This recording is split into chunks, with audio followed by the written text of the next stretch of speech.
Two balls and a strike to count on Taylor. Reyes fires, swinging a drive, deep left field. This is way back. Walk him off.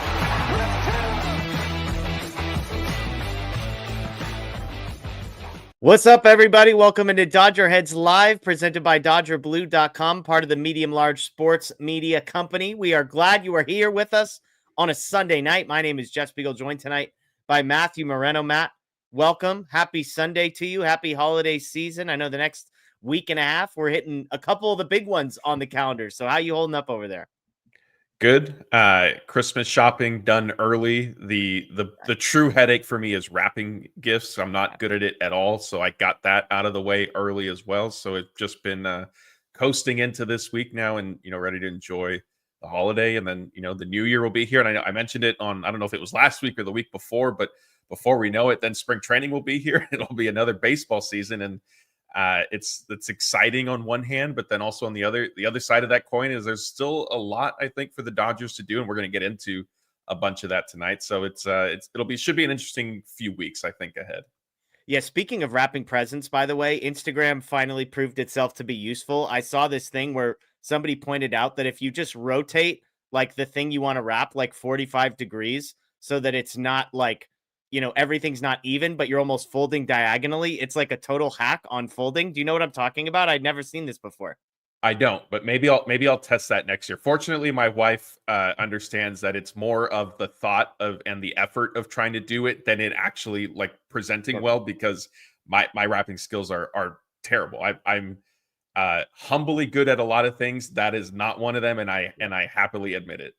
I've got 3 small children, so if somebody were to ever complain, I could just blame it on the involvement of a 10-year-old, an 8-year-old, or maybe a 4-year-old, depending on how proficient I was at that time. So I hear you on that. We got a super chat here from Ozzy. He said, Rams fan, let's go Raider Nation. Look, I mean, Ozzy, if you saw me on social media, you know how I'm feeling about this. As I pointed out, Matt, the Raiders, when they are supposed to be trying to win games to make the playoffs, they always lose. When they are supposed to lose games to get good draft picks, they always win. They went from the number 2 pick, which potentially would have been the number 1 pick, to now the number 6th overall pick. This is just my life as a Raiders fan. It's pathetic. And as I said on social media, it just makes me thankful to be a Dodgers fan. Yeah, not to like kick you while you're down, but is there a chance that the Raiders would have made the wrong pick anyway had they been up that high? Like I know you still, want the 1st or 2nd pick, but it's not necessarily a lock, right? Given some of their decision making over the past few years. So maybe you're not really missing out on anything. Maybe things will end up breaking the Raiders' way in a strange way. Well, I kind of said that, like, our best player is a guy named Brock Bowers, who I say a guy named, people know who that is if you're a football fan. He fell to whatever pick we were, 13, and he's been amazing. So I kind of joked that, like, maybe we just need to just do that and take whoever's available, but it will not be one of the first-round quarterbacks, which is the bummer. But nobody came here to hear me talk and complain more so about the Raiders. So, Ozzy, thank you for the super chat. We greatly appreciate you, and congratulations on rooting for a team that is competent, unlike myself, who roots for the Raiders. Let's get into some topics. We got good stuff to talk about tonight. We're going to talk Teoscar Hernandez, what the latest reports are on where negotiations are with him. We're going to talk about an interesting Ken Rosenthal report about some other names that have been mentioned. Walker Buehler had some interesting comments on free agency. And last but not least, a Kiké Hernandez update / Fat Joe update, more importantly. So we'll get into that. But let's start with Teoscar Hernandez, 300 GJW with the super chat. Said, who blinks first? Dodgers giving the 3rd year or Teo taking a 3rd year from another team? The good news for you, 300, is that based on all reports, the 3rd year is not the issue with the Dodgers and Teoscar Hernandez. Ken Rosenthal, who you're going to hear us mentioning a number of times tonight, had a great update article on The Athletic in the last couple of days. And he said this. He said, negotiations with Teoscar Hernandez and the Dodgers are, quote, at an impasse, but did mention it is not an issue with contract length, but rather money. Jack Harris of the LA Times, Fabian Ardai of The Athletic, among others, have hinted at that it may not even just be strictly a dollar amount, but the amount of money that is deferred. So what do you make, Matt, of where we are at with Teoscar Hernandez, here on, December 22nd, a few days before Christmas, a handful of days before the new year? He's still a free agent. He's not a Dodger. I'm surprised first and foremost, just because, can I say Juan Soto's name, or are we going to upset everybody? I think it might be safe now since he's signed with the Mets, right? So there's no possibility of him possibly coming to the Dodgers at this point. I didn't believe that was a likely outcome anyway. I did anticipate that once Juan Soto signed somewhere that Teoscar would quickly land with a team, whether it be the Dodgers. We've discussed this, every week. Like we still felt, I still do believe the Dodgers are probably the favorite. Now, what percentage I would have them ahead of other teams has continued to diminish little by little with each passing day, each passing week. And it is interesting now at this point. Like it does. I'm inclined to believe that because of some of the other reporting we had from Jack Harris that you mentioned, Fabian Ardaya, that the money that Ken Rosenthal mentioned has to be deferrals type thing, and not the his AAV, right? Because that has been consistent over the past couple of weeks of the range is anywhere from I think 22 to 26 million. Yeah, which seems 22 fair. to 24. That's right, 22 to 24, which seems fair. Right? I don't think the Dodgers are necessarily balking at any of that range, if you will. And if they are, then that's frankly a little bit surprising. And I still do stand by my point of 3 years, 75 million, I think should get it done. I guess with the caveat of how much of that are the Dodgers trying to defer? Like maybe is it 15 million of that they're trying to defer type thing? And I could kind of understand because Teoscar did already defer. I think it was 8.5 from his last contract. Yeah. So I do get it, but I also feel like that is such a small sticking point right now. Like you guys can't, and I'll say you guys, like I don't really want to blame one party more than the other. I think they're both at fault, if you will, and have played a significant part in Teoscar Hernandez still being a free agent at this point. But look, I mean, now like getting other names that are coming of who the Dodgers might be looking at, like I don't necessarily, I know that we kind of discussed it amongst our staff, and I don't really think it's a full bluff. I think that there is like some preparation, I guess, if you will, from the Dodgers office of saying like, this is, I think they've made their, sorry, and I am rambling, so I apologize, Jeff. I'll let you get your word in. I think the Dodgers have presented Teoscar Hernandez with basically their best terms that they're going to do. Maybe they defer, I don't know, 12 million instead of 15, and they adjust that way, but that's a minimal change, right? Yeah. And so I sort of feel like we are at a breaking point of the Dodgers, as I mentioned in our opening. They have needs that they need to continue filling out their roster, and you can't miss out on that stuff. And now I'll turn the floor over to you. I apologize for that long. You're good. Hey, it's a Sunday night. We're all here hanging out, enjoying ourselves. You make great points. The interesting thing, the debate that I was sort of processing through in my head is, so Ken Rosenthal puts out this article, says the Dodgers have reached an impasse with Teoscar Hernandez, remain at an impasse. And then he says, there's a few names that the Dodgers have kicked the tires on, according to sources. They're exploring right-handed hitting alternatives. Ha-Seong Kim, Seiya Suzuki, and Luis Robert Jr. are the three names that were mentioned. My point was that I think that it's not a bluff in the sense that like there's no truth to this rumor. But what I think is happening is, to your point, I think the Dodgers have done their due diligence. I think they understand who else is out there, what it might cost, roughly the framework where negotiations would start. But I think when I read the Ken Rosenthal report, Matt, and this is what I want to get your thoughts on, my immediate reaction was the Dodgers want publicly to say to everybody that will listen, hey, Teoscar, we really want you back. You are our top priority. We have not pursued any of these things. However, we are prepared to move on. We are not going to sit around and wait all day and continue to negotiate and continue to negotiate. And I think, I don't want to say, I can't, I'm not in the room. I can't assign blame for 50% one way or the other, or 80% one way or the other. It does seem like if Teoscar Hernandez had the offer that he is reportedly seeking, he would have signed it already. And so it does feel like the Dodgers have said, we think we have a understanding of what your market is. We think this is where it is. We think this is fair. Sort of, take it or leave it because we have alternatives. That was how I read it. Not that like they were lying about this, but more so they wanted to publicly put out, we are exploring other options, Teoscar. So you've got a few days or a week, and then we're going to make something else happen. Yeah, I think that there is a component of that. That's part of the situation that we're in right now with the Dodgers and Teoscar. It's just tough. Like Teoscar has openly said, he wants to be back. Andrew Friedman has said they want him back. Dave Roberts has said, it would be tough to replace him.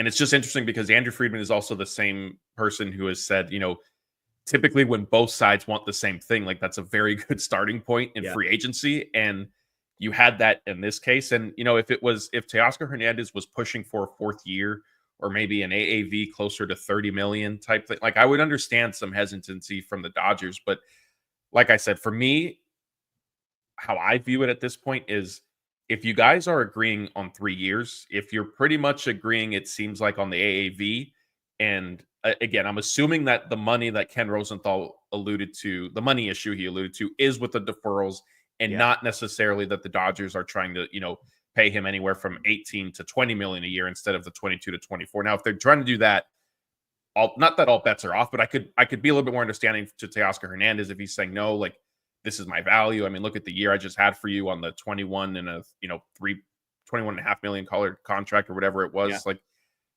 I could get that. But yeah, I mean, I think to your point, I think the Dodgers are certainly aware of what his market and his value is out there. I was worried. I expressed this, that Juan Soto going to the Mets means the Yankees and Red Sox are going to be aggressive in signing Teoscar Hernandez. Do they give him a bigger offer to get him away from the Dodgers? And that didn't happen. Yeah. And that surprised me a little bit. I think the Dodgers have read that and they're not going to bid against themselves. Yep.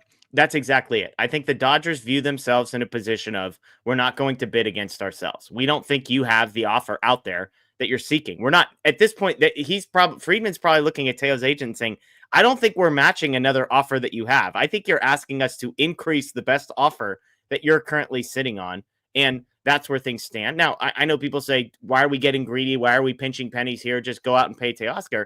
At some point, if you're the Dodgers and you're paying basically a dollar for dollar tax on everything over the luxury tax threshold, you have to have some sense of reasonability. And I know that sounds crazy when the payroll is what it is, but at some point, there's a difference between, if I can get Teoscar Hernandez for $65 million over 3 years with deferrals, rather than just ponying up $75 million with no deferrals. That's a huge difference. And if you just multiply that out by the number of contracts that we're talking about here, you can see the difference. We have a question here from Richard. He said, how much more money can the Dodgers defer? My season mini plan went up $500, parking up, food up. If we lose Teoscar because of that, stop playing games. The fan backlash will be epic. I'm curious on that second part. I almost sense, Matt, that there's a growing, I don't want to say that people are turning on Teoscar, and I know Laura's in the chat, and Laura's like, Teoscar's might as well be a family member the way she defends him, and I understand it. I get it. It does feel like we've reached a point where more people, I should say the tide seems to be turning. There are more people heading over to the Dodgers defense than there are heading to Teoscar's. Do you read the same thing? I do agree. I think, 2 weeks ago it was, what are the Dodgers doing? Why haven't they signed him? This and that. Now I'm seeing more both tonight in our chat and just in other shows we've done with, whether it's Blake and Scott or you and I last week, or just on social media in general when we put out updates. It is a lot of, Teoscar needs to make his decision. What's going on? Like, just sign already, this and that. So I do think that there will, to Richard's point, there will be fan backlash. I disagree that it'll be epic, because I think that it'll be a little bit more split than it would have been, had Teoscar signed 3 weeks ago type thing. Richard, if your mini plan, I mean, that's unfortunate your mini plan increased. Maybe ask the Dodgers if you could defer some of the payment to them since that's part of the front office protocol. But on the food thing, not to completely sidetrack, but the Suns, I don't know if you saw, they're going to be charging like $2 for hot dogs and popcorn and stuff like that. Like, and I know Mercedes-Benz Stadium in Atlanta has done that since they opened. Like, maybe the Dodgers, hopefully other teams follow suit with that type of thing, including the Dodgers, because that would certainly be needed. I do, not to completely sidetrack us, but food prices at Dodger Stadium, I know I don't have to tell the people in here, it's gotten a little ridiculous. Zip Code Zero with the super chat as well. Richard and Zip Code Zero, we appreciate the generosity in the holiday season. He said Snell could have made more if he waited. He wants to win. Teo wants to get paid more than LA Dodgers. Thank you. Have fun in Cincy. Good luck. This is about money. And this is where, like, there's been people, Matt, that I've heard saying, like, oh, Teoscar's getting greedy. And I want to be clear, like, I wouldn't accuse Teoscar Hernandez of being greedy. If this is he got made $25 million last year, but like, if this is your chance to sign the biggest contract, presumably of your career, then go ahead and do it. Like, I'm not going to be the guy that's saying, hey, you should take less money to play for the Dodgers. You won a World Series. You felt team success. You got to play in October, all that stuff. Like, if an extra $10 million is more important to you than playing on a winner, like, I'm genuinely being serious. I'm not going to belittle you for that. Like, good for you. Go ahead and do the thing that you need to do. On the flip side, I don't think you're an idiot if you decide to say, I'm going to give up a couple $1,000,000 here and there because I want to play for a winner in LA. Like, to make a financial decision, I don't find that foolish. To say this is about money, sometimes we say that like it's a bad thing. If that's the decision Teoscar wants to make, then more power to him. Yeah, I agree. The money aspect like makes it a slippery slope, because on one hand, if somebody like Teoscar, he has openly said he's enjoyed his time. He enjoyed his time with the Dodgers, wanting to be on a World Series contender. Obviously, they won the World Series. So when you put those comments out there, it fairly or not implies that like money is not a driving force per se, or the biggest factor for you. Yeah. And then now when you end up in a situation like this where you're trying to get, kind of your fair market value, like it sort of contradicts then you're set. And I don't think that was intentional. And this isn't to Teoscar Hernandez specifically. I think other athletes have found themselves in these types of situations as well. And I agree. Like, I think there are cases where, an athlete will forego some financial gain for the sake of being in a better situation. Teoscar Hernandez already did it. Last offseason, he had multi-year contract offers from different teams. He chose the Dodgers to try to win, and he believed, in what they could help him and this and that, and it worked out. Yeah. Right. And maybe because he was kicking the can down the road and saying, I want to take a 1-year deal and hopefully make more money in year 2, 3, and 4. Like, it can be about both, right, at the same time. Yeah. And so, now he's trying to, find that balancing act. And that is a slippery slope. It's not for you or I, and I know you're not deciding. It's not for you and I to decide for him. I don't know. Like, there's no threshold, right? It's not like, well, take, if it's only $5 million more than what the Dodgers would pay you, then you have to stay. Like, it's different for every player. Like, there's no set number. And I don't even feel comfortable like projecting or estimating what that number would be for somebody, because it's their situation, it's their business decision, that type of thing. The other thing I will add, I meant to mention it earlier, is the Dodgers just had Teoscar Hernandez with them, obviously, for a full season. They know a lot about him. They got to see his work. Not that there's any question about his work ethic. I think they also know what to maybe project in terms of what they would receive moving forward. Now, had Teoscar already signed or not, my feelings would be the same, in the sense that I don't think his 2025 season is going to like, the odds aren't that he's going to replicate 2024. Yeah. Like, everything was, and I like to give you guys a hard time when you use percentiles and stuff like that. Ahead. But it was 95 percentile, right? Success rate on kind of across the board. And the odds of that repeating aren't very high. And I'm somebody that I do believe that if they were to sign him to a 3-year contract, if you win one World Series in that span, then it would have been worth it. The 4 years was where I thought it could get a little bit dicey. But I think that that's also part of the Dodgers' thought process with this as well, is there is a reasonable expectation for some regression, whether it's 2025 or 2026, and I think they're guarding against that, coupled with, I know we'll get into some of the alternatives that are out there, and they are younger, like they do have question marks themselves. But I think these are all things that the Dodgers are weighing. It's not just literal dollars type thing. Yeah, zip code 0. If Teo had so many other amazing offers, why is he still available? Again, I've said this before, so I won't belabor it, but I think as Dodgers fans, we have an appreciation for Teoscar Hernandez because of all the things that we got to see and the joy that he brought and the success, obviously, that he had. I think there's lots of other teams that maybe are viewing this from a purely rational perspective and are looking at the film, so to speak. They're looking at the numbers and they're saying, okay, this is a guy who's had the best year last year. It was his best year in 3 or 4 seasons. He's getting up there in age. He already can't play defense. So it's very possible that while we say, man, if it's $70 million over 3 years, what are we waiting for? It's possible that there's not another offer of $60 million. We don't know what the numbers are, but zip code 0. Basically, the short version is I totally agree with you. Let's get in, Matt, to some of these other alternatives. Ken Rosenthal mentions 3 right-handed hitters that the Dodgers are exploring. Sources say this list includes these 3 names: Ha-Seong Kim, Seiya Suzuki, and Luis Robert Jr. Suzuki and Robert Jr. would both require a trade. Ha-Seong Kim is available as a free agent. Also worth pointing out, Ha-Seong Kim is an infielder. Suzuki and Robert Jr. are both outfielders. Depending on who you ask on Seiya Suzuki, the Cubs would list him as a designated hitter. But let's go through each of these because I think there's some interesting elements to consider here. Let's start with Ha-Seong Kim. If you've been following this show for a little while, you know this is a guy that I've been talking about for about a year and a half. I liked him more than Willy Adames. That didn't age super well over the last 12 months, but Ha-Seong Kim, coming off an injury, is now available. Here's the scouting report on Ha-Seong Kim. He's 29 years old. He did have a small tear in his right labrum that caused him to miss the postseason. He's hoping to be back early in the 2025 season, not opening day. Weighted runs created plus 100 is league average. He's averaged 106 over the last 3 seasons. He's averaged 3.5 wins above replacement. Basically, he's elite, Matt, at 5 things. He doesn't chase pitches. He doesn't swing and miss. He doesn't strike out. He's good at drawing walks, and he's really good defensively at both second base and shortstop. He's, elite might be a stretch defensively, depending on what year and what number. He's very, very good at those 2 positions. He did win the utility gold glove, right? The utility gold glove. Yes.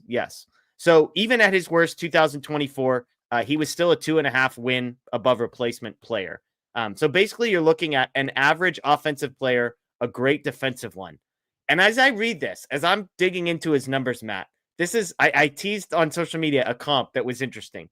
But as I describe a guy who's a utility player, who's average to slightly above average offensively, but very, very good defensively, does that sound familiar to you? Does that sound like another guy that maybe came over to the Dodgers midway through last season and quickly endeared himself because of the way he plays and his versatility? Is there any similarity to a gentleman by the name of Tommy Edman when you hear the comp, when you hear the profile that I just gave you?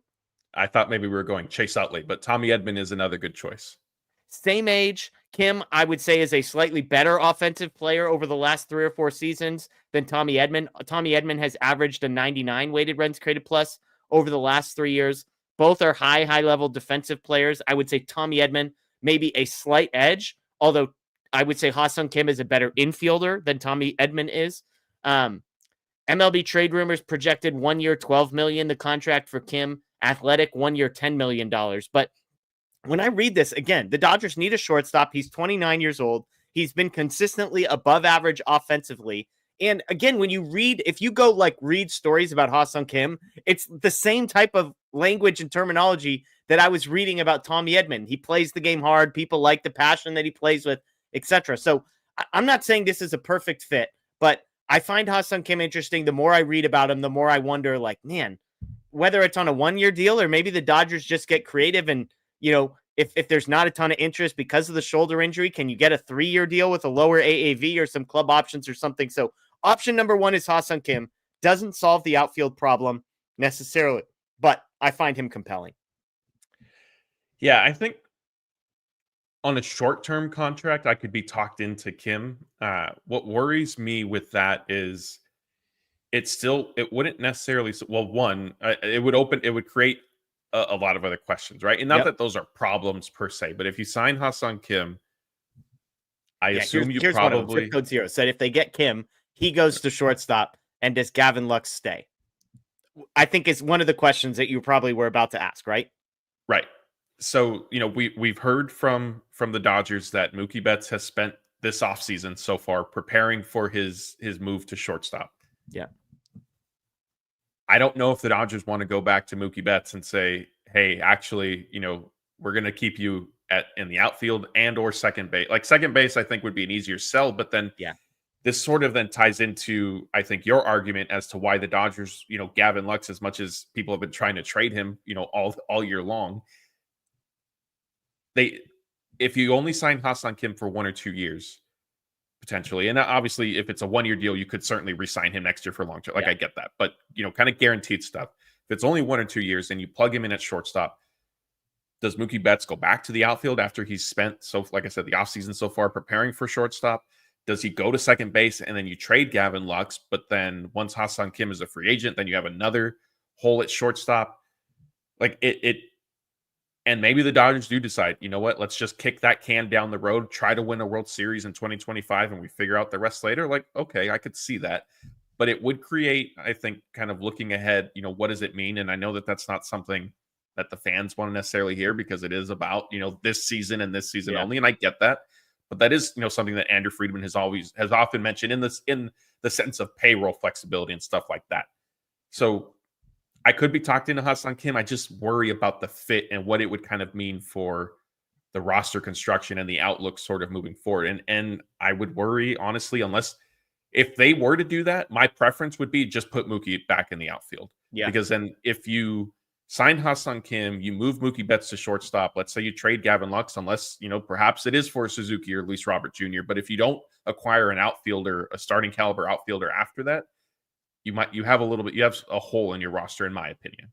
Yeah. I want to give a quick shout out to Shelly with the super chat. Probably will go to bed soon and listen to the rest of the show tomorrow. Merry Christmas. Love this show. Thank you for making the offseason fun, Shelly. We appreciate the kind words. It's been great having you.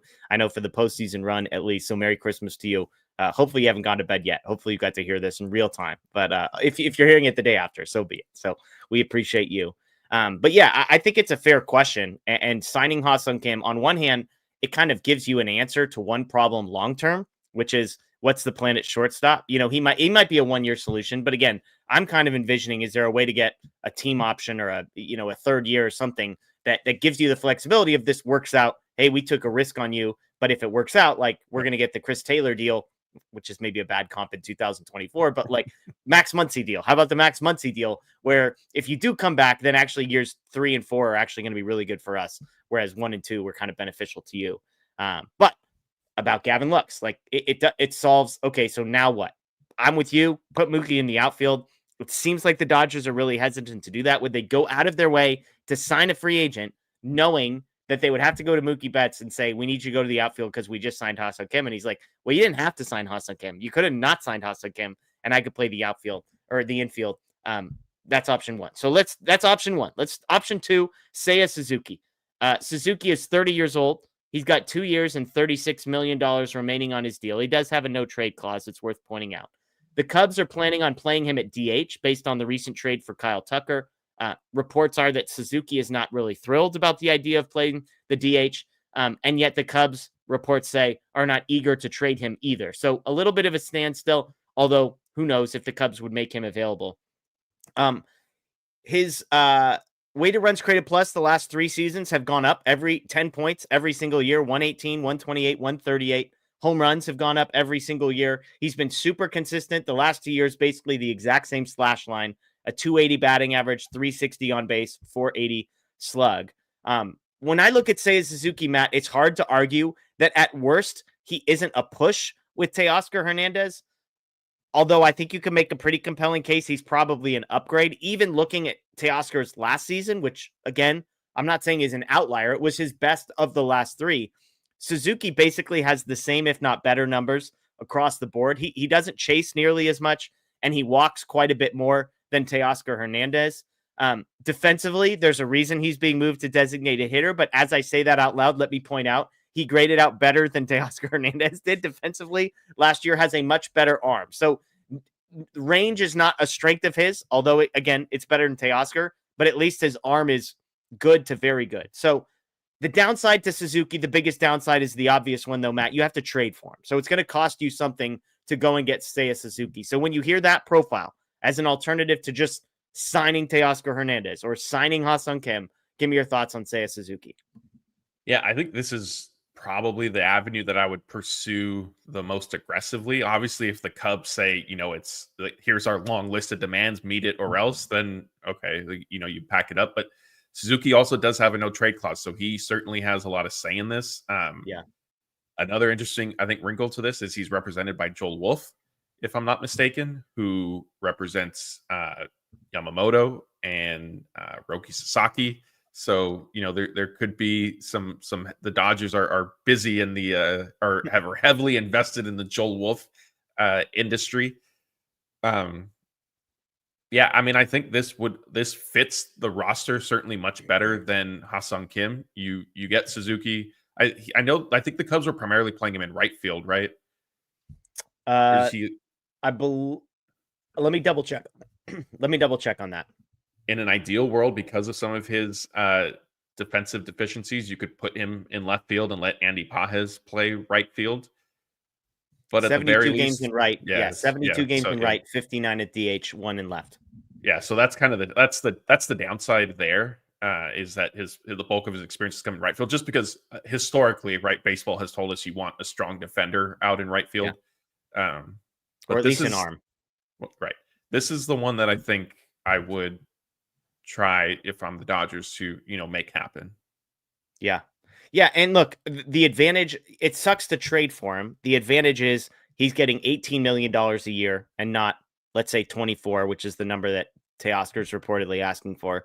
It's also 2 years instead of 3 years. So there are some benefits to trade. I'm typically like, why would you trade for Devin Williams when Tanner Scott is right there? Like, why would you trade for Seiya Suzuki when Teoscar Hernandez is right there? Again, you can make a case that it's an upgrade defensively, even though it's not a good defensive player. He's better than Teoscar Hernandez. He can play right field. Conforto can play left field. He's been more consistent offensively than Teoscar Hernandez is. Last season was, again, as good, if not better, than Teoscar Hernandez, but it was not totally out of the ordinary for the season prior as well. So he's an interesting one. The last name on this list is Luis Robert Jr., who's going to be the most polarizing, I think. He's only 27. He's owed $15 million next year, and then has two $20 million team options the years after that. So basically, he's on a year-to-year contract. He's on a 1-year contract for the next 3 years. $15 million this year, affordable. If he plays well, great. $20 million the next year. If he plays well again, great. $20 million after that. He does not have a no-trade clause, so he has no say in where he goes, which, look, if you play for the White Sox, it can't be worse than that, right? So he can play center field. That's one advantage to Luis Robert. Not, again, that the Dodgers, quote-unquote, need a center fielder, but having a guy who could play that position would give them more flexibility as far as if Tommy Edman needed to move into the infield. Again, trading for Robert, you could move the dominoes around and quickly come to the same conclusion. Does this mean Mookie Betts is going back to the corner? But worth noting, this was the other note from Rosenthal I thought was interesting. Quote, the White Sox do not expect to receive multiple top prospects, but would want a, quote, meaningful piece in return. So this isn't like the Garrett Crochet situation where it's like, give us all of your best players. Why would the Dodgers want a guy who is not that expensive? Here's why. He's very, very good when he plays, except for 2024, and he doesn't play that often. So last 4 seasons, games played, 68, 98, 145, and 100. He's had injuries too. His hip, groin, wrist, hamstring, hip, calf, finger, quad, hip again, and then his hamstring again. He's very similar from an offensive box score perspective to Bo Bichette. In what I mean is 21 to 23, all-star level performance, and then awful in 2024. 84 weighted runs created plus, just 14 home runs, basically career worsts across the board. Maybe because he was a White Sox, who knows? But Lux would be the move here. You could trade Lux in a package. Maybe Lux is the meaningful piece going back to Chicago. Maybe that's not enough. I don't know. But then you could move Edman to shortstop, Mookie to second base. You haven't solved your corner infield spot. So that's the Luis Robert. Again, from a, like, when he's healthy at his best, the highest ceiling player here is Luis Robert Jr. Yeah. He's rarely healthy and coming off a very bad year. So when I give you those three in a vacuum, you've got Ha-Seong Kim, the infielder who's a free agent, costs nothing to trade for. You've got Seiya Suzuki, who is slightly more affordable than Teoscar, shorter deal, maybe a better player, but you have to trade for him. And then you have Luis Robert Jr., who's probably costs less to trade for than Seiya Suzuki, has a higher upside, but also a far lower floor. How do you grade those three as far as, like, which one sounds most appealing to you? I still think Seiya Suzuki. Okay. And then I think after that, it's Ha-Seong Kim. And then Luis Robert is third, just because the injury stuff scares me. Yes, it was just one season, but this past season, like, wasn't great. Is it the start of a trend? Was it that he maybe mentally checked out a little bit because he's playing for the White Sox, which, okay. But then I would say, like, how much professional, and I'm not saying that happened with him, but if that was the case, like, then I would worry about professionalism and, trying to go carry yourself the right, what I would deem the quote unquote right way. So yeah, I mean, Luis Robert, he's kind of the big wild card to me because, as you mentioned, the potential is there, right? Like, we've seen it.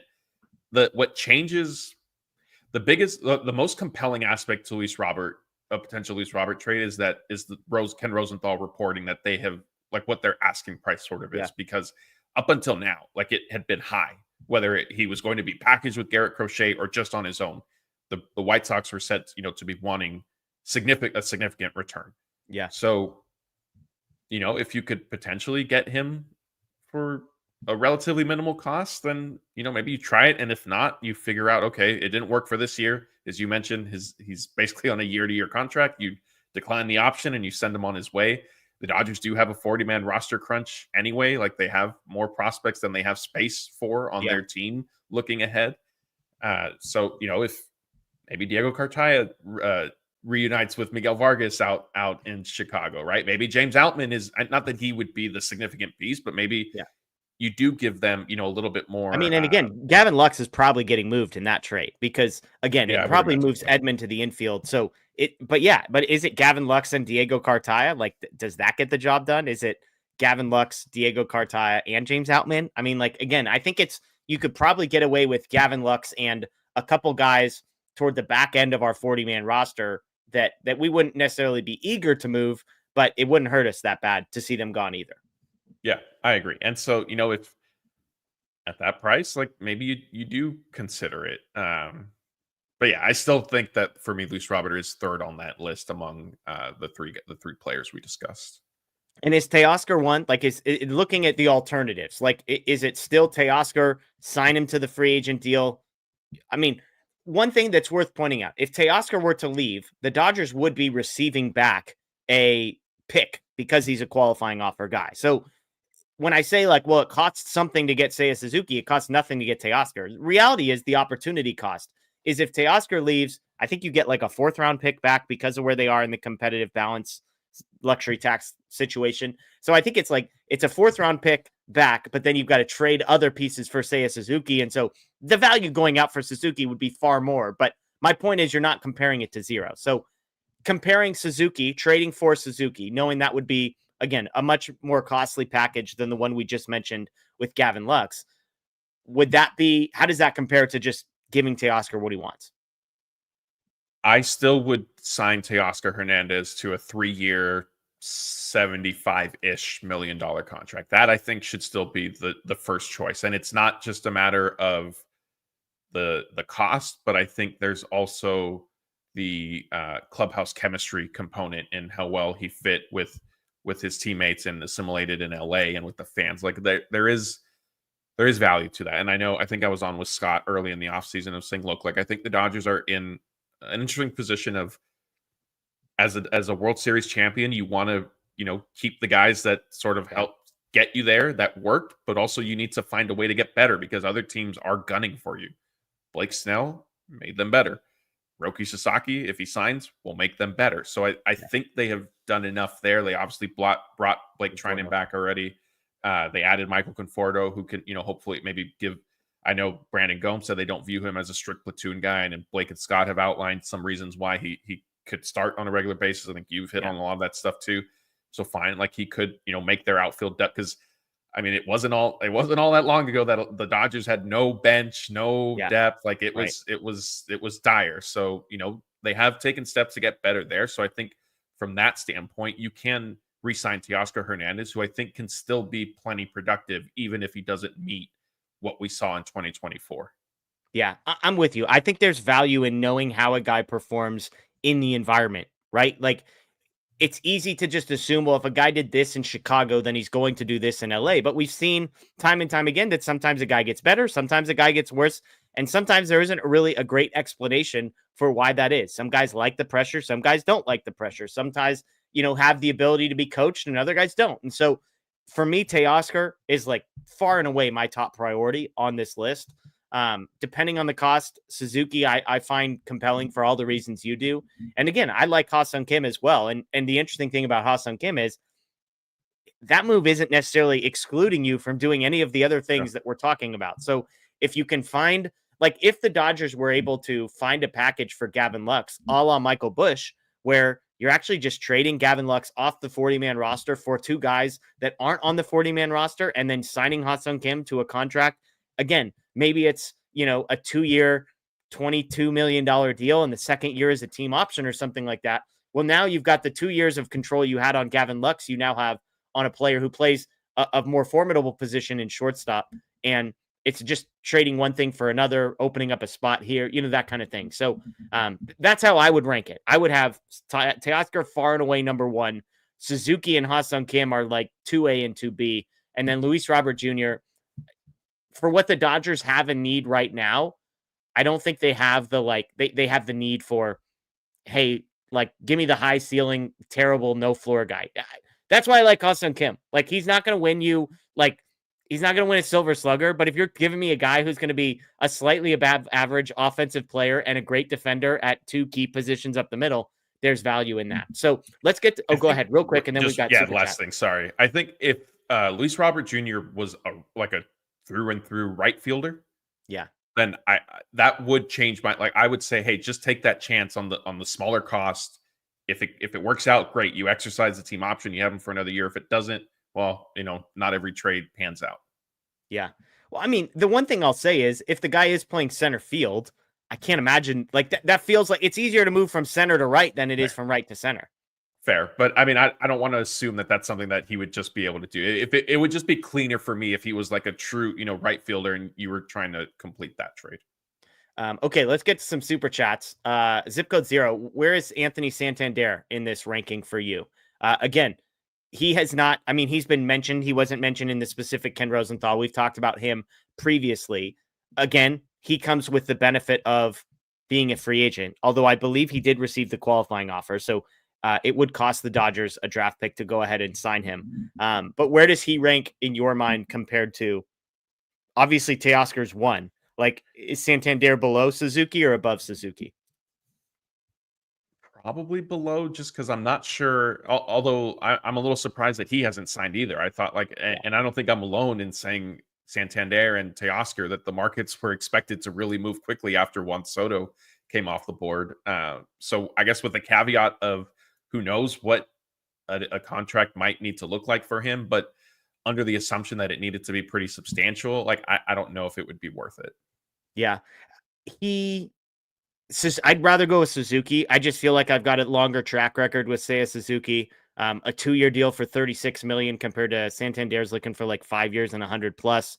I know it would cost prospects, but again, depending on what the cost was, I would probably have Suzuki and maybe even Ha-Seong Kim higher, which might sound crazy to some people. I'm not saying Ha-Seong Kim's a better player, but I just think fit, value, etc. I'd probably rather put my eggs in that basket. But good question. Let's get to a couple more of these. Zenji says, I doubt the Cubs want to trade Suzuki. Robert Jr., however, seems like the more likely option. Anyone hitting after MP3 will get a stat bump. I assume that's a Miguel Vargas reference right there. But yeah, I want to make clear and reiterate something I said earlier. Rosenthal has indicated that when it comes to Seiya Suzuki, they are not, quote, eager to trade him, was, I believe, the language he used. But ever since it was the Tucker trade, it does feel like there's a little bit of smoke around. He might be available. So they're not saying he's off limits, no chance, we're never trading him. They would just say, hey, well, we kind of need a DH, and we think he's going to be the DH, but if he's not happy, we'll see. So that's the note there. But I do think there's something to, Matt, Luis Robert Jr., getting a guy out of Chicago. And Joe Kelly has talked about it. Lance Lynn has talked about it. What a dumpster fire that place is. So I do think there's maybe some buy low opportunities on guys coming out of Chicago, a la Michael Kopech seems to have panned out fairly well since coming out of there. But again, with Robert, the issue is more health than it is, like, I would say my biggest concern with him is health, not how poorly he played in 2024. Yeah, that's fair. But that's why, like, if the cost is relatively minimal and the Dodgers are needing to clear out some of their 40-man roster depth, some of their organizational depth, and they have enough to get it done where, like Diego Cartaya, like, what's his future with the organization? Not overly optimistic anymore, right? So if something like that can, but then you also need to weigh, and Diego Cartaya has, unfortunately regressed from his once heralded, top prospect status, but you also need to look, like, what if for whatever reason there is another team that values him much more than the White Sox do? Like, he might be able to get you something else than Luis Robert Jr. But if not, like him, if he was the quote unquote centerpiece of a trade for Luis Robert Jr., I think I'd be okay with that.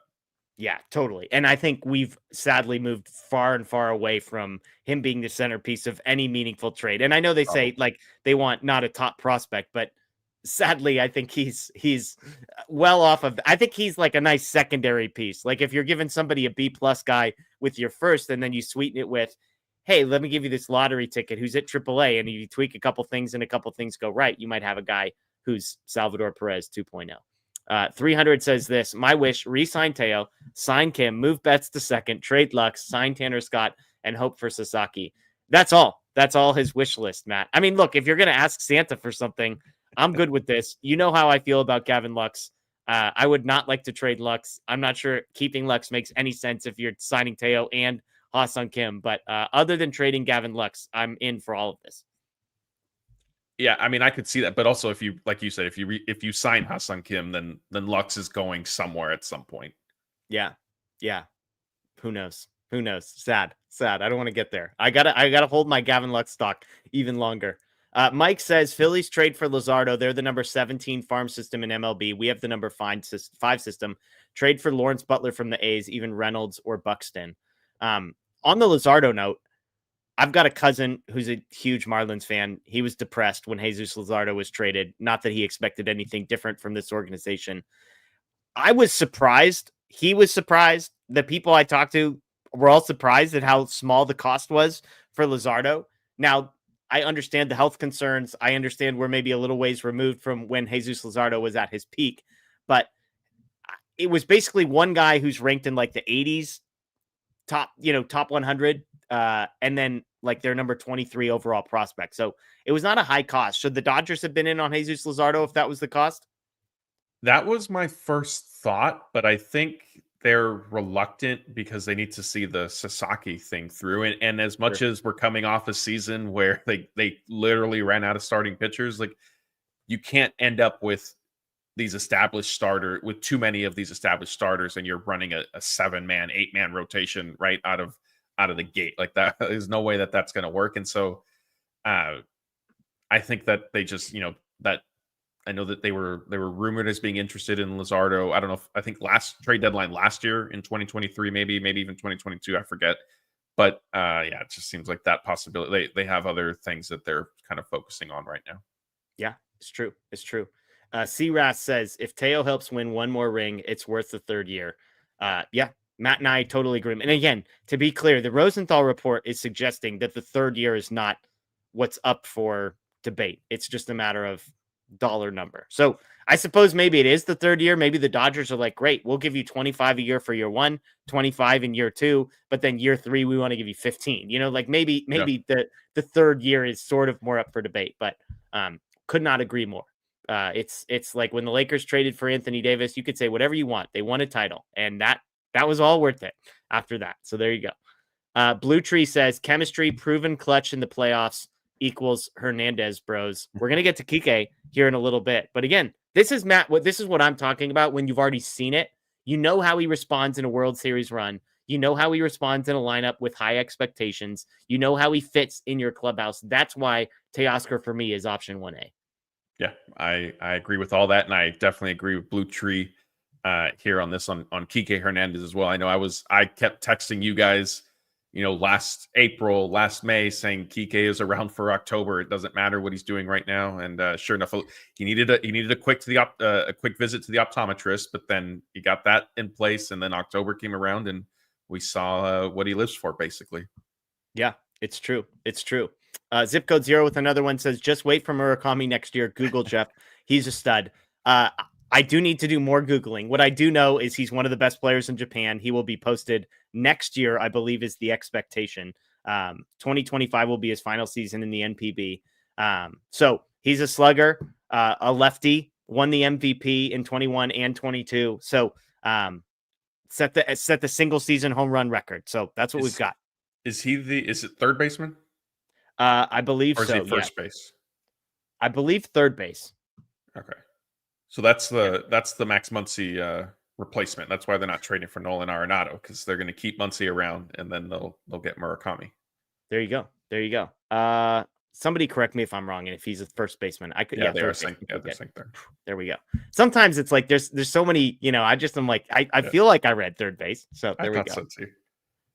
Mike says reluctant 2 years of team control for $6 million per year. I think maybe I'm not sure what the reference is here. So, Mike, sorry, clarify in the chat what you're asking about. We'd love to get to and respond to that. So, All right, let's get to a couple more things, and then we'll get to some questions here. Let's start with Walker Buehler, Matt. Walker Buehler had an interesting quote this past week, was on a podcast, was talking about how weird free agency has been, also how stressful it's been. Remember, it's his first time as a free agent, basically saying, I don't know where I'm going to live. I don't know where I'm going to be playing. And even indicating like, look, there's parts of it that I thought might be fun. There's parts of it that have been fun, but it's also been very, very stressful. It's interesting with Buehler. There hasn't necessarily been there haven't been news on Walker Buehler. Like the Dodgers haven't been connected, but I would say pretty much nobody's been connected to Walker Buehler in a real serious way. Yeah, it's always been, like the Mets are looking for starting pitchers, and Walker Buehler might fit their mold. Depending, they're obviously spending big on Juan Soto, but the Mets have continued to sign one starter after another, and Walker Buehler's still available. So I don't know if he still would potentially fit their rotation. But yeah, I mean, this is certainly surprising. The lack of a Dodgers mention with Buehler so far this offseason, I think, is indicative of they're probably interested, but they're not necessarily aggressively pursuing him, would be my read on this. And I see somebody showed us reminding us that Sacramento, the A's did try to sign Buehler, and he said thanks, but no thanks. So they're the one team, I guess, that basically has been kind of seriously tied to him so far. But yeah, it's been weird. I know you and I discussed Buehler and Jack Flaherty kind of in the same way. Like free agency has been interesting. I thought the early activity, Soto went okay. That's going to unlock everything else, and there's just been kind of a freeze, which Buehler alluded to during this. I think Just Baseball is the show, right? The podcast that he does with I'm forgetting the two guys' names, so I apologize to them, but he was a kind of a regular guest on with them throughout the season. He said that was kind of expected a little bit, and so that Buehler anticipates free agency picking up after Christmas. Any chance he's back with the Dodgers, or do you think like the longer this goes on? Let me ask it this way: the longer this goes on, do the Dodgers' odds of bringing him back go up or go down? In a strange way, I do think that they increase from the standpoint of the longer he's a free agent, then I'm assuming it's because the offer that maybe the contract that he might be looking for isn't necessarily out there. Yeah. And so if he is potentially going to do something shorter term, does he want to just do it with the Dodgers? There's a lot of familiarity there. He's somebody who wants to win. He's another who thrives in October and the postseason. So I could see him maybe saying, okay, let's do this one more year type thing. If he has a better season, he reestablishes his value and then goes into a free agent. Although, I mean, that's what we were saying about Teoscar Hernandez, and it's not panning out for him yet. Doesn't mean that it won't in the long run, but that is still a dangerous game to kind of play. Yeah, I'm with you. I was just going to say the same thing. I think the longer this goes on, the better the chances are. Because if he thought he was going to get, 3 years and 65, 70 million bucks, and that's just not out there, then maybe he comes back to the Dodgers and says, what's the best you can do? I want to come back for 1 year and then try this again. And they meet in the middle. Because again, the Dodgers as a platform for proving yourself is about as good as it gets for a guy who wants to win and a guy who wants an opportunity to prove himself, a guy who can take breaks when he needs to with LA, who can get coached the way that he needs to, etc. So it's interesting there. One last one. This is kind of a fun storyline to touch on. Kiké Hernandez is a player that has been mentioned. The Hernandez brothers, of course, as somebody hinted at, he's a guy that you and I both have high confidence levels will be back with the Dodgers at some point ahead of the 2025 season. But he kind of was back in the news mix a little bit, but not for any baseball related reasons. Fat Joe went on Carmelo Anthony's podcast, which if you would have ever told me, hey, Jeff, I'll give you $20 that 12 months from now, you're going to be talking about Fat Joe going on Carmelo's Anthony podcast while talking about the Dodgers. Holy crap. Would you have been able to make a lot of money out of me? But Fat Joe went on Carmelo Anthony's podcast and kind of talked about the whole World Series thing, the crap that he got, Kiké Hernandez's quotes about him after the fact. And I want to say two things about Fat Joe. First, I kind of like him a lot more after this interview, mostly because of the self-awareness. Here's kind of bits and pieces of what he said. He said, quote, I don't give a bleep. I keep it real with myself. I'm not delusional. I knew the honor of performing for the Yankees at the World Series, 28 million people watching. I don't care what they said. So I kind of like that he's like, look, I'm not delusional. I'm not under some impression that, maybe this was amazing. I got to perform for the Yankees at the World Series. That's cool. Regards to Kiké Hernandez, again, I think he handled it right. Quote, he deserves to do that. Basically, like, yeah, they beat us. I wasn't very good. He deserves to say what he wants to say. So funny as sort of a he joked about there being rap beef in baseball. But the short version for me, Matt, is I like Fat Joe a little bit more after listening to the podcast.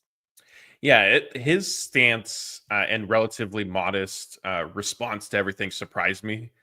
Another thing, like he did also mention that, and part of why he said Kiké Hernandez deserves to do that, and he said, you know, the Dodgers in general, Fat Joe admitted that he is a sore loser, but he is an even worse winner. Yeah. So had the Yankees won, I think the implication there was that he would have been celebrating and certainly running his mouth like a lot of other fans do. And I think that that's fun. Like, it's important to look, he's a rapper, he's established, he's been around forever, but he is also, like, he's from the area, he's a Yankees fan, and so there is that component to it, right? Like, yes, he's performing for them, but also he wanted to see them win. Like, it's not just some random, you know, artist that they brought in who's just kind of a big name and maybe no ties to either one of the teams.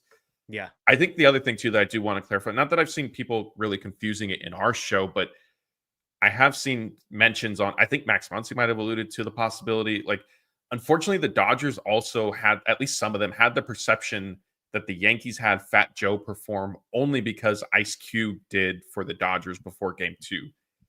This stuff was handled by MLB, and I'm not expecting. Look, the Dodgers are not reading press releases from MLB, right? Like, they're playing in the freaking World Series. They certainly have a lot of other things on their mind to take care of. But I do want it, just for the sake of clarity, and so there's a full understanding with our audience. MLB arranged for these, and they were announced simultaneously. It was Ice Cube will be at Dodger Stadium for Game 2. Then when it goes to Yankee Stadium, Fat Joe is performing. So that was set.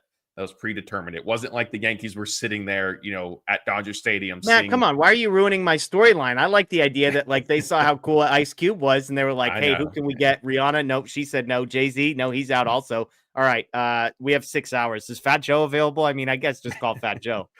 I know it kills a lot of the fun with it, but that is, I do want to just make sure that there is that understanding, and it's not that the Yankees are trying to copy the Dodgers per se. That being said, I think the Fat Joe performance fell flat. He, in that interview, during that podcast appearance with Carmelo Anthony and a couple other guys. One of them was also another former player, but it might be Iman Shumpert. Was he on that? It might be. Yeah, I think Shumpert's there, and then there was somebody else too. But I don't think the fourth person might not have been a basketball player. I don't remember. He said that Fat Joe said he was having issues with his I forget what the earpiece thing is that they.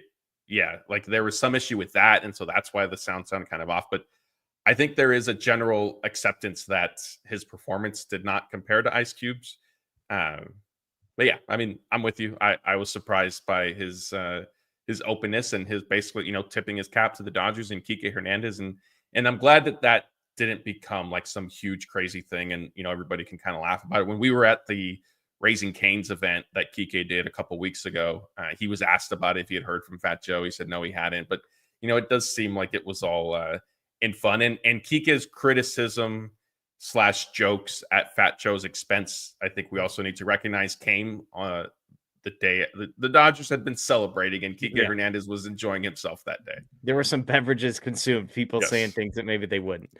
By the way, that last super chat, around 6 million with 2 years of team control, was a Jesus Luzardo reference. He's disappointed in your lack of enthusiasm for Jesus Luzardo. He wants you to know. I apologize for that. There you go. All right, let's get to some questions. If you've got any questions, all caps questions, throw that in the chat. We got about 10 or 15 minutes left. I see Richard has already put one in there about non-baseball specifically related. So we'll get to that kind of stuff in about 10 minutes. We got a food question that was submitted to us on Twitter about our preferred choice of last meal. So we will get to that. This was in reference to being a Raiders fan or a 49ers fan. I guess both two places bad to be. But yeah, if you've got any questions, all caps question, throw that in the chat and we will get to as soon as possible. I'll ask you one, Matt. I mean, like, I've kind of asked Anthony this on Tuesdays. Are you expecting any more World Series gear this week as a under the Christmas tree? No, I'm not. Okay.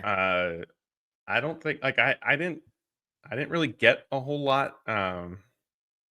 or really want a ton. And what I sort of wanted, either my wife or mainly my wife actually bought most of it kind of when it released. And I know I've expressed this before, but at this point, it's looking ahead to the Gold Series merchandise that'll be out, kind of with the start of next season.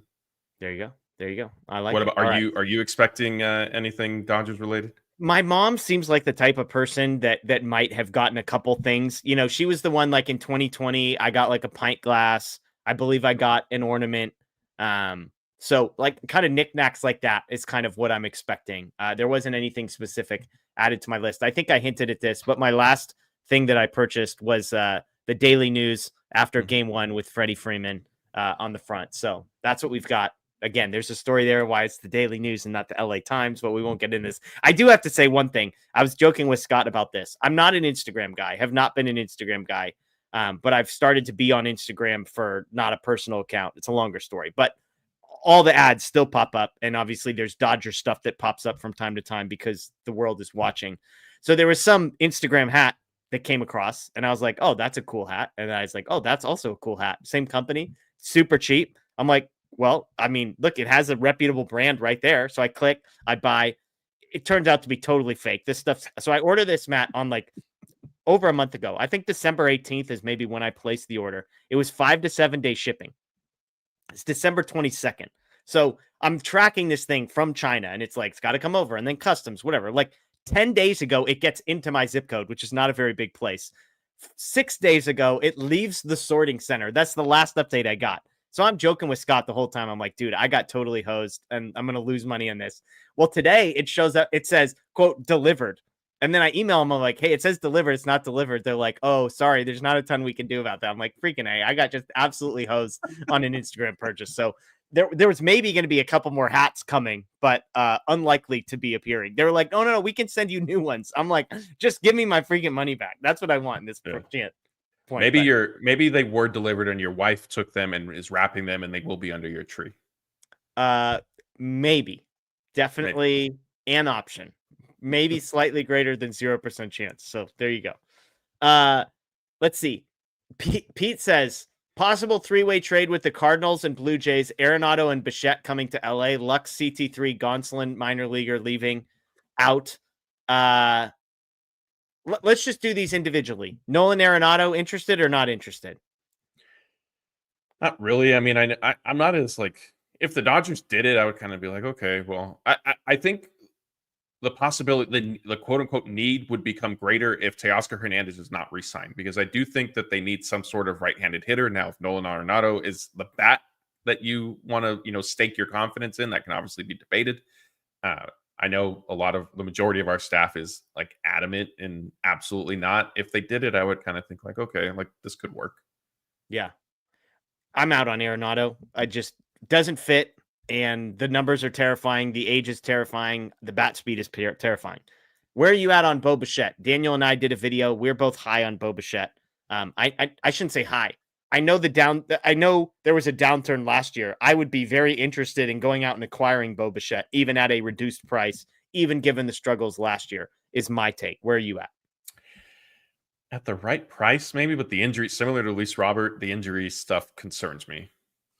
Gavin Lux and Bobby Miller, is that more than you'd be willing to give up? That was the trade we discussed. We felt pretty good about it because half the people were like, hell yeah, I'd do that tomorrow. And half the people were like, you're insane. Which typically means that's a pretty decent trade proposal. But Lux and Bobby Miller, is that way too much for you? Is that something you'd be interested in? I could be talked into it. I don't love it. I don't say yes right away. I wouldn't hate it, I guess. Okay. It's great sign. That means it's a decent trade proposal in my book. Good. Yeah. Okay, some super chat. Zip code 0. NASCAR is not the future for MLB. Europe and South America follow the NFL. I'm not. I think sure. This is because it's the Braves and I think Reds are playing at. Let me see. We have one of the NASCAR. Oh, like Talladega. Yeah, Daytona. Like, it might be Daytona. Sorry, I'm trying to check our articles, but yeah, it's kind of a first time. So the Speedway, they're playing the Speedway Classic, which I think is in. Okay. Yeah, the Bristol Bristol. Motor Speedway in Tennessee. Okay, there you go. Yeah, that seems weird to me. That's my short reaction here. I mean, I just playing games in Korea, playing games in Japan. Obviously, they played games in Australia. They played games in Mexico. I just think with baseball, because of how close together the games are played, it's really hard to do the international thing, like beyond the Americas. And sorry not to cut you off, but last year or the year before, like the Dodgers were projected to go to Paris, I think maybe 2025 or 2026, and that got canceled because I think MLB had an issue like finding a sponsor or something for it. So yeah, I mean it's tough. It's tough logistics wise. Going to the Bristol Motor Speedway in Tennessee is much easier than during the middle of the season is much easier than sending a team over to Europe or South America, even if it is the start of the season. I think you also have to sell these teams on doing these trips a little bit because it condenses your spring training, it accelerates things, and there's the concern of injuries and stuff like that. So it's not necessarily easy. Yeah, there you go. There you go. Zenji says, gonna keep throwing this one out there, but why not sign Ha-Seong Kim? Merry Christmas to the Dodger Blue team and family. Thank you. We appreciate it. Ha-Seong Kim, who I famously completely confused with Ha-Seong Kim as far as just Googling ages a while ago. Ha-Seong Kim is just 25 years old, turns 26 next month. The profile in many ways is similar. Can play shortstop, has primarily played second base, lacks less power than Ha-Seong Kim, more speed, better defender. It sounds like, but again, coming over, projected MLB trade rumor has him projected at a 3-year, $24 million deal. Ha-Seong Kim got $28 million in guaranteed money.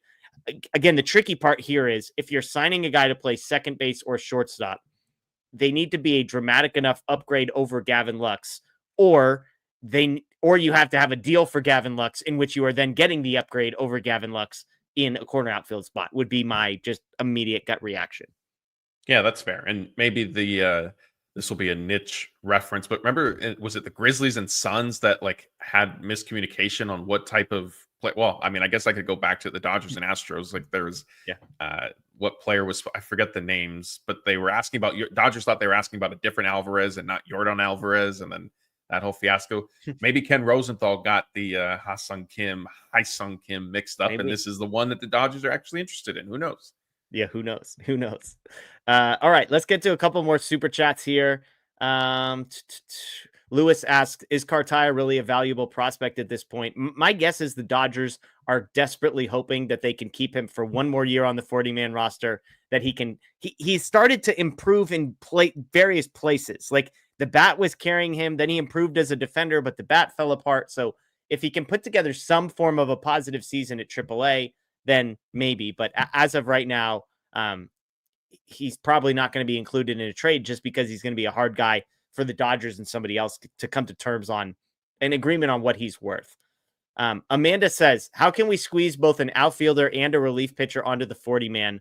A trade hasn't worked out yet. This is one thing that we do have to note, whether it's with Teoscar Hernandez, Tanner Scott, a couple guys who have been rumored. At some point, Matt, there's going to need to be some open spaces on the 40-man. It feels like there's one or two names on there that they could easily just DFA, as needed, but not a ton. Even there's some guys that I'm sure there's fans out there that be like, get this guy out of here, screw him, but like they're not easy decisions to be made to open up 3 or 4 spots is the short version. Yeah, definitely not. And I think that's where, we're going to see, as you mentioned earlier on the show, like a Michael Busch trade type thing where it wasn't necessarily, it was sort of expected, not all that expected. And the trade was just to pretty much, the Dodgers have it's panned out well for them, certainly so far in terms of the prospect return. But, it's going to be something like that where you're going to have to wait and see. It's probably not going to be anybody that's going to make an immediate impact. Yeah. J.O. Punk, does Ohtani hit DH when he pitches? Yes. The answer is that Ohtani will hit every single day. Also does not count against the 13 pitcher maximum. So that's kind of one of the advantages of having Shohei Ohtani on your team. Rianu Keeves says, why didn't the Red Sox get the same amount of hate from us as the Astros? They cheated too. It felt like, yes, both teams fell under the scope of quote unquote cheating, but to dramatically different degrees is I guess the shortest version of how I would answer this, Matt. Yeah, I think I I'm inclined to agree that that's part of Like the I reason think why. I think the Red Sox were quote unquote they were at best maybe bending the rules, but I think it's fair to say the Dodgers were doing some of the same things that the Red Sox were doing. I don't think it was to the degree that the Red Sox were doing it. I think what the Astros were doing was like in a class entirely by themselves. And when you read Pedro Mora, I believe, wrote the book about the whole saga with the Astros. And like, if you read that, you realize what they were doing. It wasn't even like minor leagues and major leagues compared to everybody else. I mean, it was like single A to major leagues, the gap between what the Astros were cheating and how they were cheating versus everybody else. So that's why I think the gap between what the Astros and the Dodgers were doing was far greater than what the Red Sox and the Dodgers were doing. Yeah, and I think if I'm not mistaken, the Red Sox didn't do it during their playoff run, right? Or at least not in the World Series against. I think, unless I have that wrong. But Yeah. I thought that was also a factor too. And I mean, yeah, I don't know. I see It's a people in the chat fair also saying question. the Red Sox were really, really good. And so there's a part of, I think, some people that were like, we probably would have lost to the Red Sox anyways. Whereas that clearly wasn't the feeling with the Astros. Okay, let's get to a couple fun questions here, Matt, to close. Oh, we got a super chat here from David. He says, hope you guys have a great Christmas. Always a pleasure listening to you. David, we appreciate it. Congrats on the win from your Rams. And also congrats on all the Italian food that you've been sending us, the ravioli and then the little sampler platter. He sent us this picture, Matt. I think you were tagged in it, but it was like 4 different types of pasta. There was a meatball involved, and it was like a sampler platter. I did see that. Yeah. My like personality type is so drawn to sampler platters. Like if you give me, I look at a menu, I'm like, it all looks so good. And then I look to the bottom and it's like, well, how about this thing where we give you a little bit of this and a little bit of that and a little bit of this and a little bit of, I'm just immediately in. 3 different types of pasta, 3 different sauces. Great. I'm immediately interested. I'm usually not. David's picture did look good. And I think it was that the one that was priced. It was only, it was like $15 or something, which is crazy. Yeah. That I think that was the big selling point, I think, for that. But are you a sampler guy, or are you just pick one thing? And give me the no, portion? not too much, because we've had a couple like work dinners and stuff like that. I like what I like, and just in discussions with me, I like what I like, and I typically just want a lot of that rather than a little bit of this and a little bit of that. Yeah, it's fair. It's fair. Okay. The question we got on Twitter was, as a Raiders fan / 49ers fan, I believe Kevin was that sent this. What would be your last meal choice? He's like, "This is the Raiders. We're headed to our death." So, what would be your last meal choice, Matt? You get one meal and one meal only. Hopefully, you're 99 years old. You've lived a great life. Taste buds are still firing on all cylinders. What are you picking? I mean, I might just go out with a bang and get a nice fillet with some blue cheese on it. There we go. And then some sort, I don't know what the sides would be yet off the top of my head, but then, some sort of traditional steakhouse sides, I think. Okay. To be clear, Joseph says Raiders and a Niners fan. What the hell? No, I'm the Raiders fan. This person was a Niners fan. He said we were both headed to our death. So there we go. I was thinking about, normally I would go steak because it's like one of my favorite foods. But in the context of like your last meal, I'm not thinking about like, well, when's the next time I'm going to eat? I'm just like, what's the meal I want? My favorite food in the world is a breakfast burrito. And maybe I need to try this breakfast burrito place that you were just talking about that Daniel has hyped up and has lived up to expectations. So, yeah.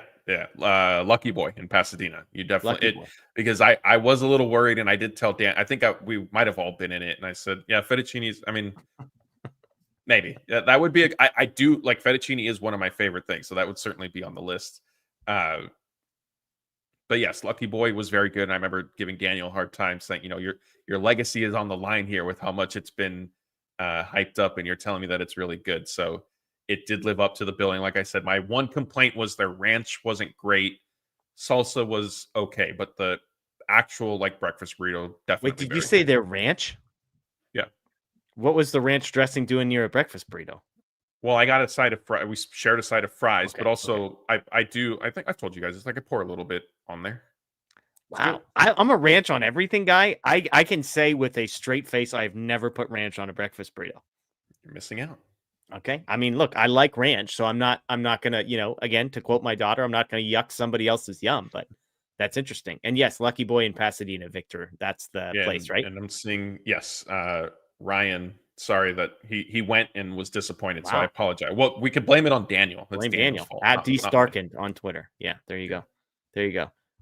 Mayonnaise on a flour tortilla, amazing. LOL. I mean, ranch is sort of not too far removed, but yeah, Laura agrees with that. Okay, last one here. Richard says your go-to baseball movie: Bull Durham, The Rookie, Major League, The Natural, Field of Dreams, The Sandlot, or the classic Pride of the Yankees 1942 release. He didn't pick mine, so mine is not on the list here. Although these are great choices, Matt. But do you have a go-to baseball movie?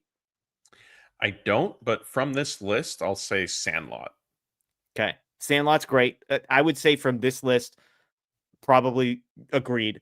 My favorite, and again, it's a childhood movie, so you can mock this all you want. Angels in the Outfield. I freaking love that That's a movie. good one. I That's freaking good. love it. And I always joke with people. Maybe we've had this conversation on this show. Do you know how many famous, like legit movie stars were in that movie?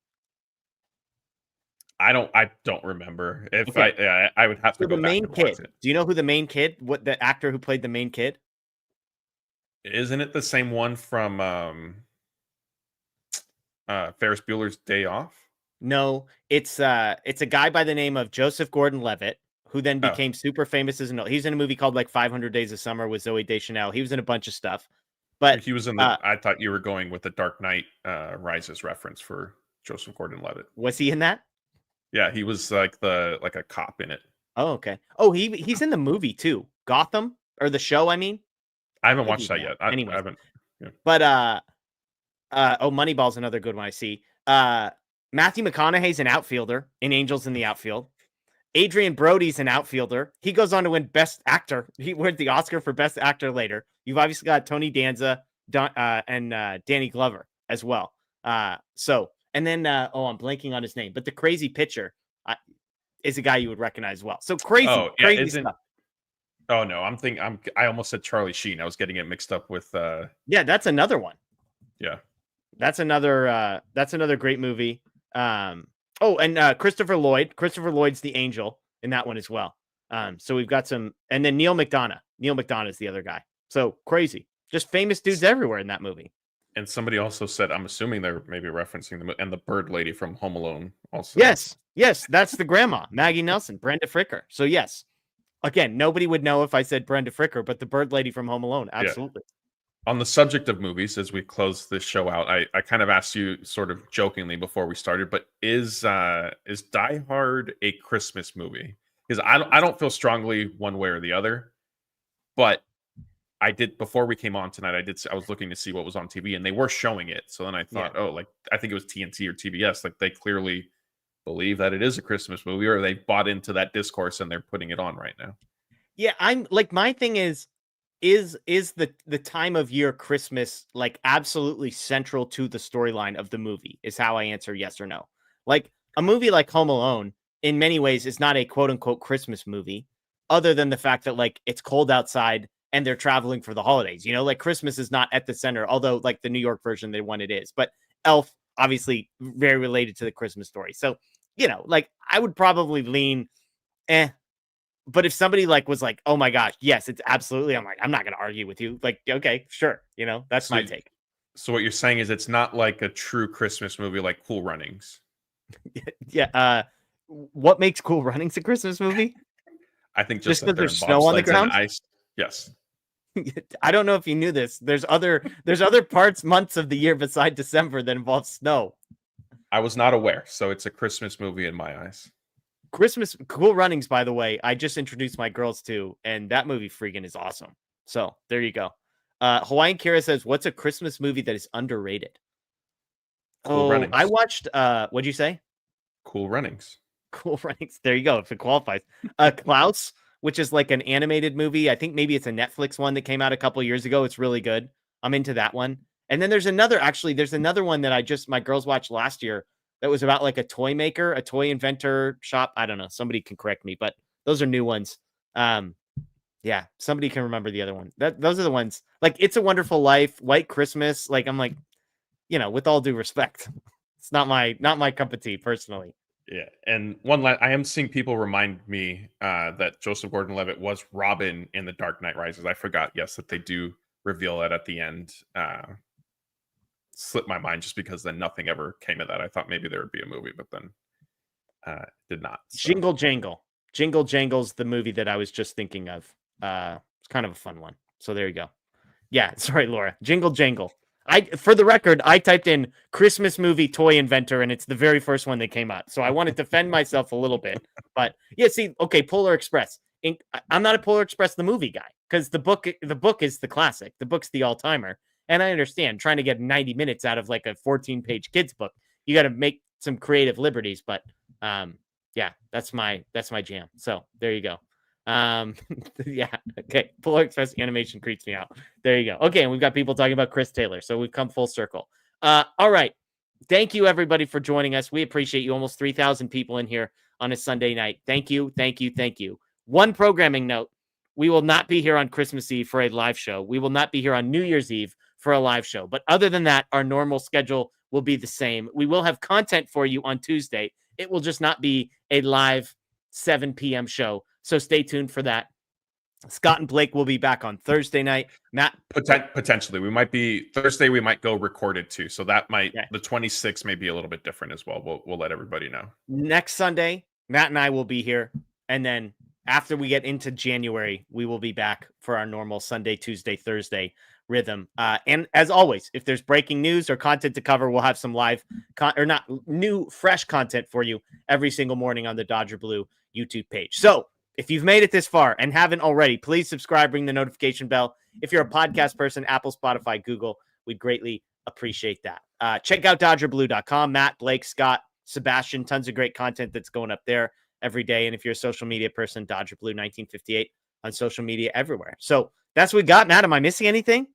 No, that's everything. I want to thank everybody for being in here tonight. I know we're potentially not going to be doing a live show. Of course, if Teoscar Hernandez signs or something like that, we will certainly go live at some point before Christmas. But if not, Merry Christmas to everybody. Happy holidays. We appreciate everyone joining us for another great show tonight.